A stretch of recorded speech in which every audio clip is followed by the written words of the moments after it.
queridos, graça e paz. Nesse momento estamos juntos para estudar mais uma lição da Escola Bíblica Dominical. Entraremos nesse momento na nossa lição de número 8 dos jovens, onde estaremos estudando sobre relacionamento sexual segundo a perspectiva cristã. Você que assistiu a nossa aula semana passada e está conosco nesse momento, é um prazer estar com você. E se por um acaso você não assistiu a aula passada, encontra-se no nosso canal, nossa página no Facebook, no YouTube, para você assistir. Com certeza abençoará a sua vida. E você que está chegando agora, você é muito bem-vindo. O texto do dia diz o seguinte: seja bendito o seu manancial e alegra-te com a mulher da tua mocidade. Isso está no livro de Provérbios, capítulo de número 5, versículo 18. A síntese da nossa lição diz o seguinte: o relacionamento sexual é para o casamento monogâmico, hétero e indissolúvel. O que é isso? Primeira coisa que o comentarista ele cita aqui é que o sexo é para o casamento e um casamento monogâmico. O que é isso? É um casamento apenas entre um homem e uma mulher. Há algumas culturas e alguns países que permitem o casamento de um homem com mais de uma mulher. Não no nosso país. No nosso país, inclusive, isso é crime previsto em lei no artigo 235 do Código Penal, e uma pessoa que já é casada e que foi entrar num novo casamento, mesmo numa união estável, isso é crime, está sujeito a uma condenação de até 6 anos de cadeia. É um crime contra a família.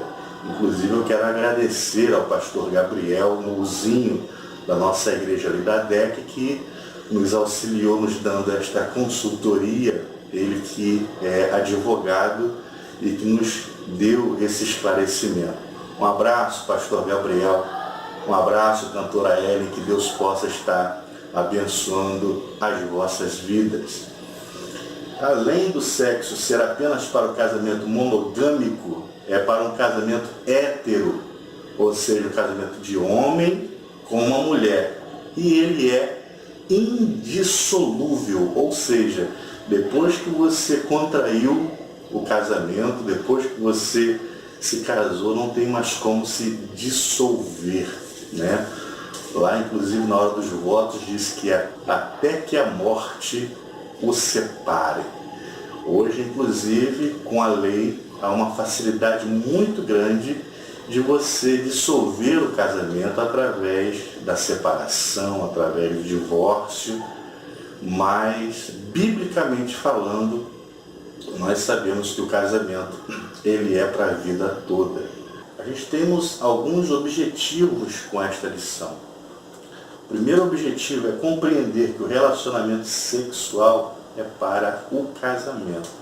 E segundo, nós temos que conscientizar o jovem da perspectiva cristã a respeito do relacionamento sexual no casamento. Nós vamos ver que, infelizmente, hoje, cada vez mais cedo, o jovem ele acaba entrando numa vida sexual ativa.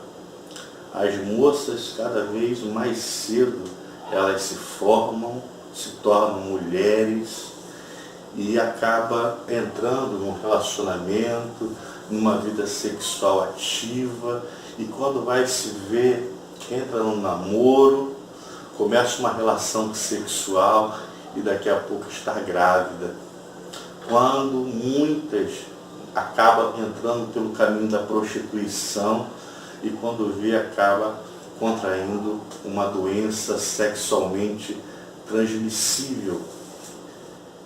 Muitas das vezes isso é por falta de uma orientação, por falta de uma instrução na família, por falta da instrução na igreja. Infelizmente, ainda no século XXI, a gente vai ver como ainda é um tabu se falar de sexo.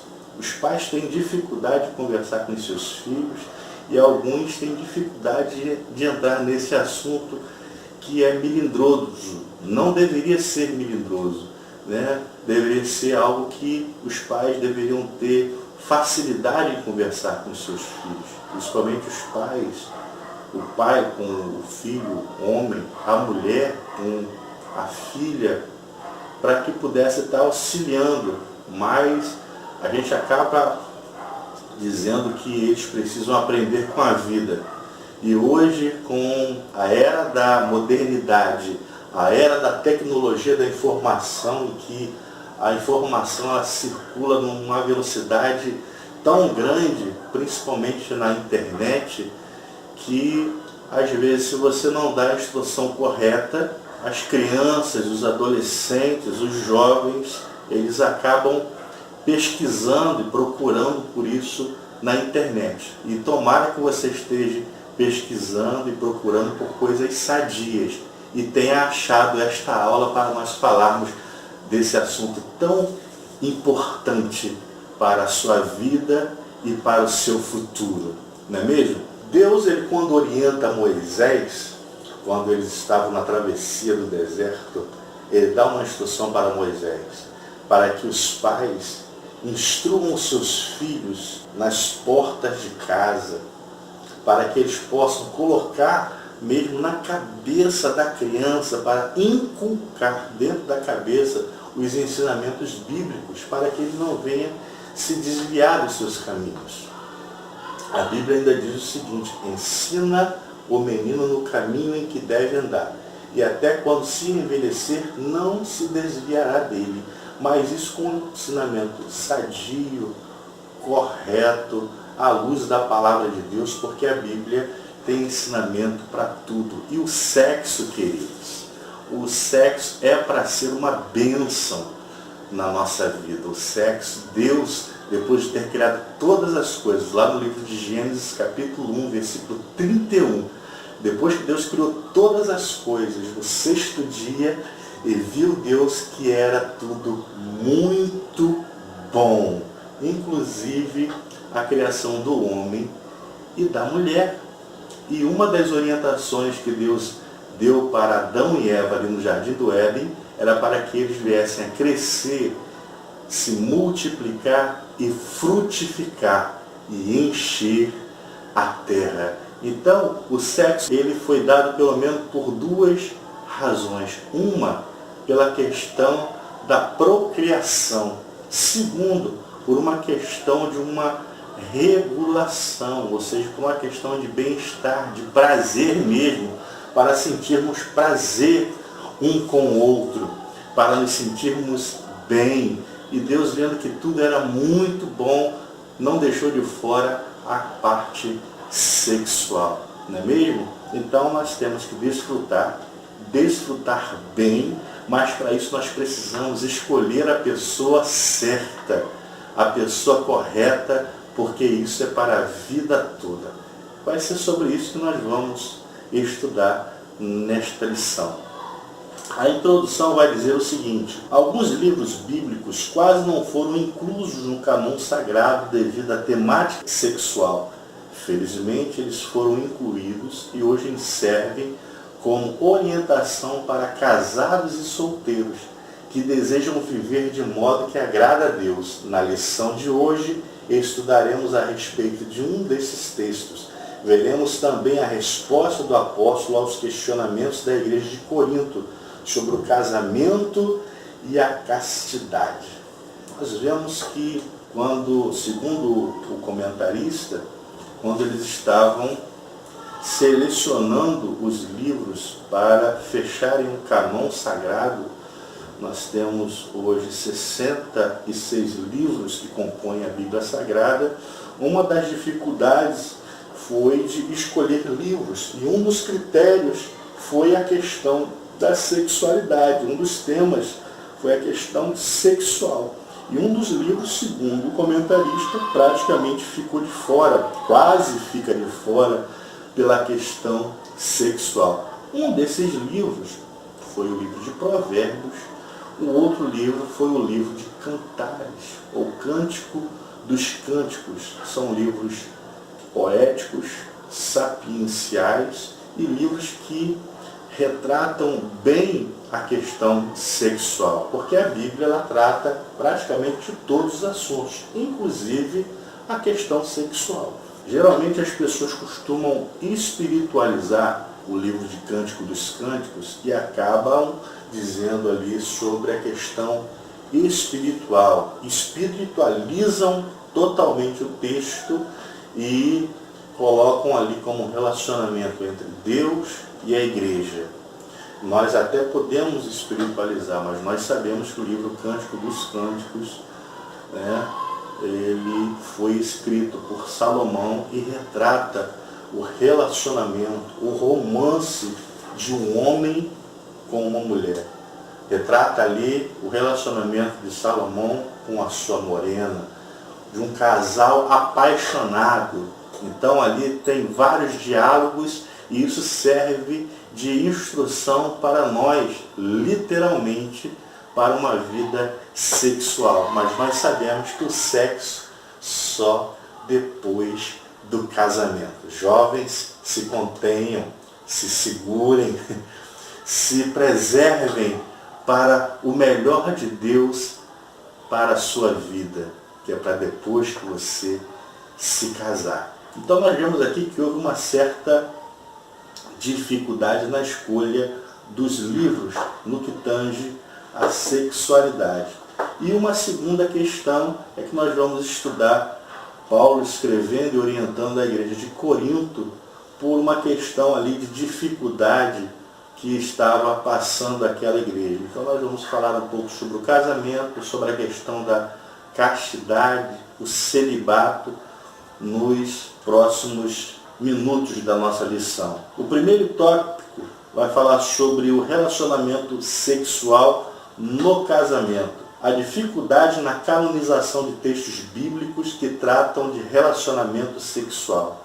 Na época da canonização dos livros do Antigo Testamento, alguns textos e livros foram questionados e por pouco não ficaram fora do cânon bíblico, por tratarem do relacionamento sexual entre o homem e a mulher. No casamento, o mais famoso é o caso da literatura do Cântico dos Cânticos, permeada por referências de amor, bastante difundido nos meios intelectuais cristãos e que teria inspiração à arte e à literatura medieval. O texto bíblico escolhido para a lição de hoje é mal interpretado por alguns estudiosos bíblicos que preferem espiritualizar o texto a considerar o que ele realmente se propõe, o relacionamento amoroso entre um homem e uma mulher no casamento. Muitos ícones da teologia cristã espiritualizaram os textos que tratavam do relacionamento sexual no casamento, afirmando se tratar do relacionamento com o divino. Nós já falamos aqui anteriormente, então nós praticamente já comentamos aqui esse primeiro parágrafo do primeiro tópico. Nós vemos ali que foi um relacionamento de Salomão com a sua amada. O segundo parágrafo vai falar sobre a escolha do cônjuge. É uma das decisões mais importantes da vida. O esposo e a esposa têm diferentes deveres e obrigações, mas a preservação da fidelidade e união dentro do lar é responsabilidade de ambos. A vida a dois deve ser construída em parceria, de forma que a felicidade seja mútua. Existe uma tendência de se pensar a respeito do casamento somente quando chega a hora de se casar, mas isso é um equívoco. O jovem já deve começar a pensar o que deseja do seu esposo e esposa. É na juventude que temos a responsabilidade de conhecer a pessoa com quem vamos viver a maior parte de nossas vidas. Portanto, esta decisão merece ser bem acertada. Muitos casais vivem frustrados e infelizes, mesmo dentro das igrejas, porque não fizeram a decisão certa. Segundo a orientação divina, Então, ore, busque conhecer a vontade de Deus para a sua vida. Uma decisão errada ou precipitada pode causar danos para a vida toda. A escolha do cônjuge, depois da escolha de aceitar pela fé a Cristo como Salvador, é uma das decisões mais importantes da vida de uma pessoa. Então, jovens, vocês que ainda não estão namorando, ainda não estão noivo, uma das coisas que você deve ter e fazer é bastante critério para você escolher a pessoa com quem você vai se casar. É um assunto muito importante. Você vai escolher uma pessoa que vai estar ao seu lado pelo resto da sua vida. Então é melhor que você faça essa escolha, seja bem sucedido, para que isso não venha servir de tropeço na sua vida, mas que seja uma pessoa que venha te auxiliar, que venha te ajudar, que venha crescer juntamente com você, que vocês possam amar e que vocês possam frutificar e que vocês possam ter prazer no relacionamento de vocês. Nós vamos ver que Jacó, ele, ao encontrar-se com Raquel à beira de um poço, ele amou aquela jovem. E ele, quando ele vai tratar ali com Labão, o pai de Raquel, e ele procura ali saber como é que vai ser a questão, e um dos dotes ali, dos acordos feitos de Jacó com Labão, foi ter que trabalhar 7 anos para que ele pudesse pagar o dote por Raquel. E ele não só trabalha 7 anos por amor a Raquel, mas quando chega na hora que ele se casa, ele percebe que lhe deram a pessoa errada. Então, ele não aceitou de antemão, né, ter se casado com Lia, a irmã mais velha. Mas ali conversando com Labão, ele explica que não era costume da época dar a filha mais nova. Então ele faz mais um acordo, pede que ele trabalhe mais 7 anos. No final ele vai trabalhar 14 anos por amor a uma jovem. O que você estaria disposto a abrir mão? O que você estaria disposto a investir num relacionamento por amor a uma pessoa? Né? Então, se deveria pensar muito bem. Aqui a gente vai ver, inclusive nós citamos na síntese da lição sobre a monogamia, mas nós vamos ver alguns relacionamentos na Bíblia que eles não eram só monogâmicos, mas havia um relacionamento de um homem com mais de uma mulher. Isso não quer dizer que isto era correto, mas era permitido por uma questão da frutificação. Havia uma autorização prevista no Código de Hammurabi, mas não nas leis de Deus. Então aí entra na questão da vontade permissiva e soberana de Deus. Nós não vamos dizer que entraria ali numa questão da permissão de Deus, vamos dizer, da vontade soberana de Deus, mas Deus acabava permitindo por uma série de questões, porque a mulher era estéril, porque tinha algum certo tipo de dificuldade. Então, devido a isso, os patriarcas acabavam tendo um relacionamento com mais de uma mulher, mas havia a responsabilidade de manter toda a família.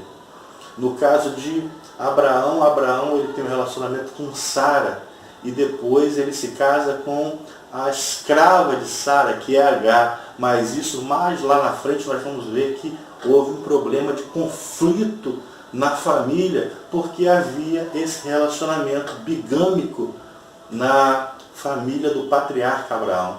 Mais à frente nós vamos ver que Jacó ele tem um relacionamento com Raquel, Lia, e ele ainda contrai 2 concubinas, que era uma de cada uma, ou seja, com 4 mulheres, mas isso teve problemas no relacionamento ali de Jacó. Mais à frente nós vamos ver lá em 1 Samuel capítulo 1, onde Eucana, ele casa-se com Penina e com Ana. Ana era estéril, mas nós vamos ver que tem um certo conflito ali na família. Ou seja, queridos, o casamento, para ser perfeito, à luz da Bíblia, é um casamento monogâmico. Então que você possa ter sabedoria, você possa orar a Deus e pedir a Deus a orientação para você casar com a pessoa correta, que seja uma pessoa que seja da vontade do Senhor, que combine com você, para que depois você não venha ter problema. A nossa lição, inclusive, ela orienta para que você faça alguns critérios na escolha desta pessoa. Quais seriam as características, quais seriam as virtudes que devem influenciar na escolha de um cônjuge cristão?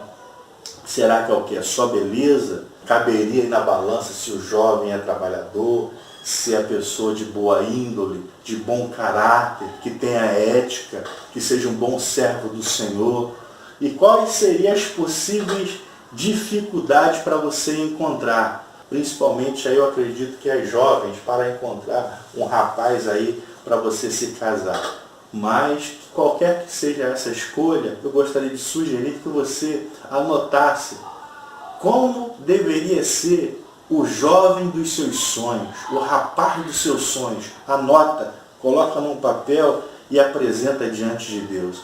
Como seria a jovem, dos seus sonhos? Coloque num papel e apresente diante de Deus. Ore ao Senhor para que Ele possa estar respondendo a sua oração.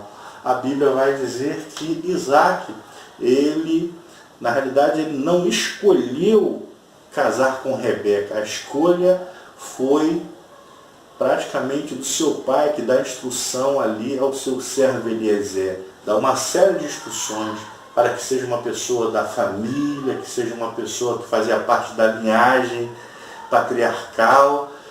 Então, mas a Bíblia vai dizer que no primeiro encontro em que Isaac coloca o olho sobre Rebeca, diz que eles se namoraram, ele se apaixonou, se casa com ela e a conhece, mas ela era estéril. E a Bíblia vai dizer que ele ficou ali intercedendo por Rebeca por um período de aproximadamente 20 anos, orando em favor da sua parceira, do seu cônjuge. Então, que você possa estar aí investindo a sua oração, investindo na pessoa correta, para que seja o seu príncipe encantado, para que seja a sua princesa encantada dos seus sonhos, mas que seja também a pessoa dos sonhos de Deus. Tá ok? Terceiro parágrafo. O relacionamento sexual é para ser desfrutado com a pessoa certa no casamento. Está lá em Provérbios capítulo 5, versículo 15, que diz: bebe a água da tua cisterna e das correntes do teu poço. O texto de Provérbios, capítulo 5, versículo de 15 ao 19, é um texto poético que trata do relacionamento sexual no casamento. Quando o poeta recomenda que se beba da água da própria cisterna, no versículo 15, ele se utiliza de uma metáfora para falar da esposa, a mulher escolhida para ser companheira. Ou seja, a mulher pela qual ele se enamorou, conheceu, amou e por fim com quem se casou. A fonte, o manancial do homem, deve ser somente a sua própria esposa.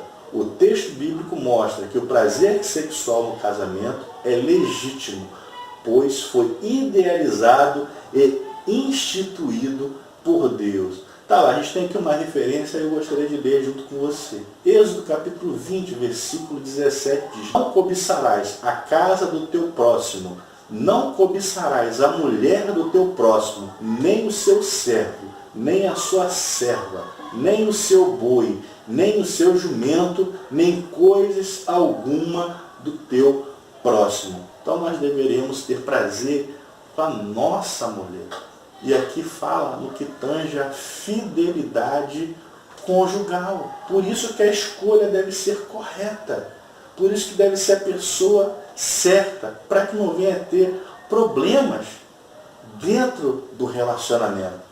O segundo texto aqui está em Gênesis capítulo 2, versículo de 20 ao 25.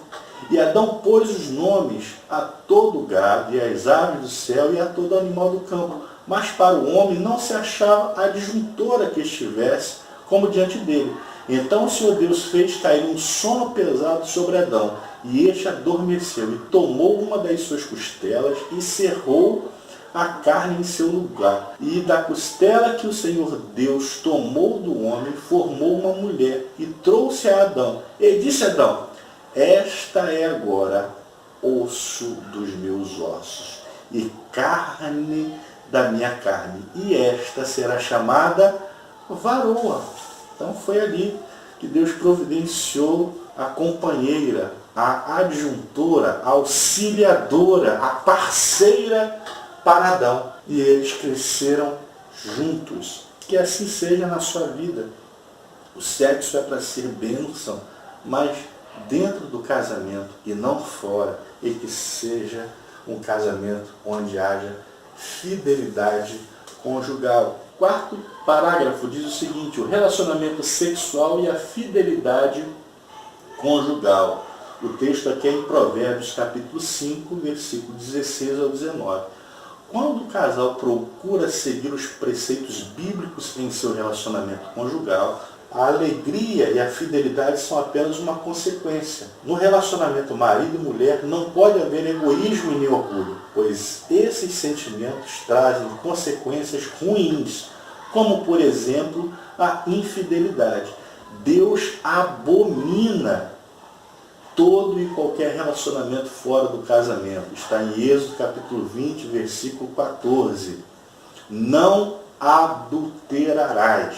Segundo a Bíblia de Estudo Pentecostal, o 7º mandamento proíbe o adultério e abrange a imoralidade de todos os demais pecados sexuais. O Levítico 20, 10 diz: também o homem que adulterar com a mulher de outro, havendo adulterado com a mulher do seu próximo, certamente morrerá, o adúltero e a adúltera. Deuteronômio 22, 22.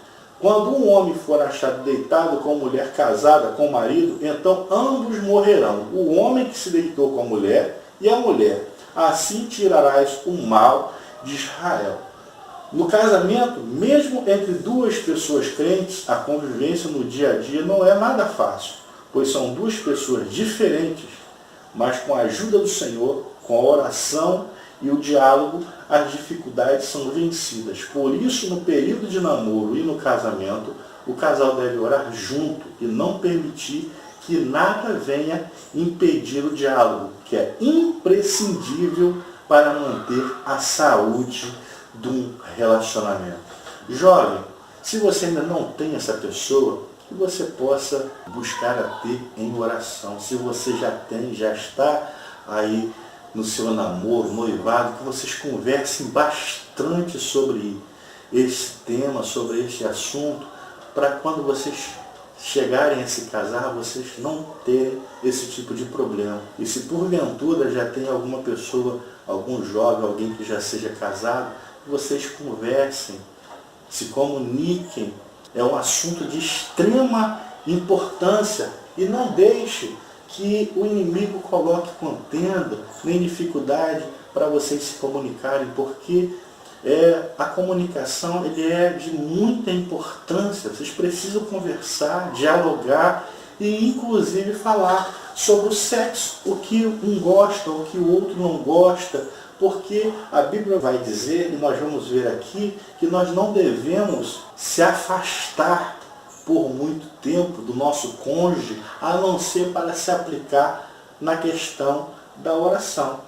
Então pense comigo, jovem, você já pensou na responsabilidade da decisão de escolha do seu futuro cônjuge? Quais critérios você tem utilizado? E um ponto importante aqui, o relacionamento sexual é somente para o casamento. Não se esqueça disso. Tá ok? O nosso segundo tópico vai falar sobre a perspectiva cristã a respeito do relacionamento sexual no casamento. Paulo ele responde a um questionamento dos coríntios. Isso está lá em 1 Coríntios capítulo 7, versículo 1.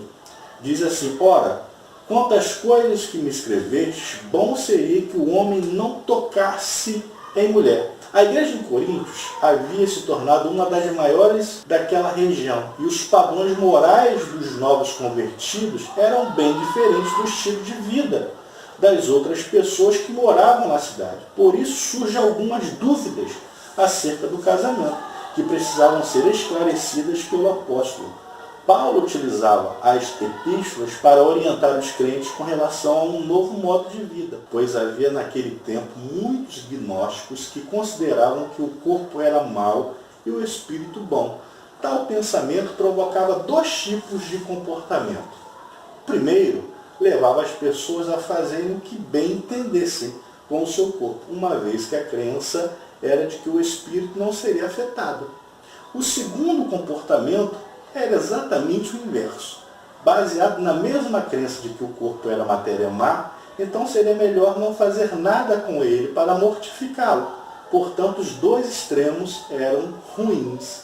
Paulo estava respondendo a um questionamento da igreja em relação ao segundo comportamento. Seria muito bom que o homem não tocasse em mulher.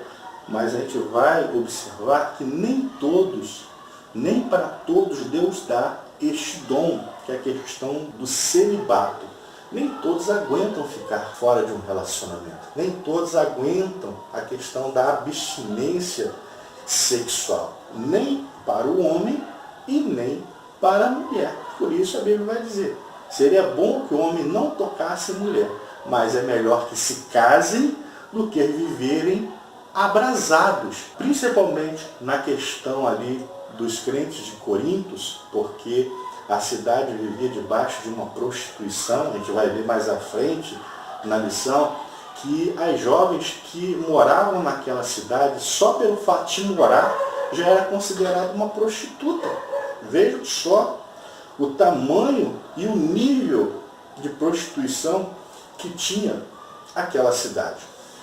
Então, devido a isso, havia a necessidade de constantemente estar instruindo as igrejas e os crentes ali de Corinto. O segundo parágrafo vai dizer sobre a propagação da prática da abstinência sexual e do celibato. Membros da igreja, incluindo os casados, começaram a utilizar a abstinência sexual como forma de controle dos desejos carnais do corpo.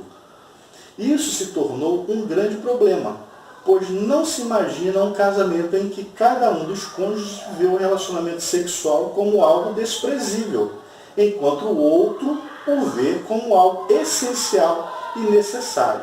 Surge também, motivada por este pensamento, a ideia do celibato. A pessoa casada tinha como propósito não ter mais um relacionamento sexual, ou seja, uma abstenção total e permanente. Paulo responde aos questionamentos afirmando que tanto o casamento como o celibato eram opções legítimas para o cristão. O celibato deve ser visto como um dom divino. Se você não tem, case-se. É melhor casar do que viver abrasado. E o conselho do apóstolo, a decisão, deveria ser consciente e ter por base a paz e a obediência a Deus. Ele adverte contra os sacrifícios tolos que não agregam nada à vida espiritual, se baseados em crenças humanas e contrárias ao Evangelho. Ou seja, por uma questão até de consagração, de espiritualidade, as pessoas acabavam se abstendo de uma vida sexual sadia. Porém, a gente vai ver na Bíblia que nem o homem e nem a mulher é dono do seu próprio corpo. Por quê? Se um quer e o outro não quer, vai acabar tendo algum tipo ali de problema. Por isso que vocês devem conversar sobre este assunto, né? Se a pessoa tem o dom, né? E aqui a gente vai ver que nem todos têm esse dom de ter a abstinência sexual, que fique sem se casar. Mas se não tem, que case-se, queridos, para que não possa entrar em provação e em dificuldade. E após casados, devemos ter uma vida sexual ativa e com bastante saúde e que não venham se separar, a não ser que seja para se dedicar à oração e com permissão mútua um do outro. O terceiro parágrafo vai falar: Paulo recomenda o casamento. 1 Coríntios capítulo 7, versículo 2 ao 5. A promiscuidade em Coríntio era tão intensa que só o fato de uma moça se identificar como moradora da cidade já seria motivo para considerá-la prostituta.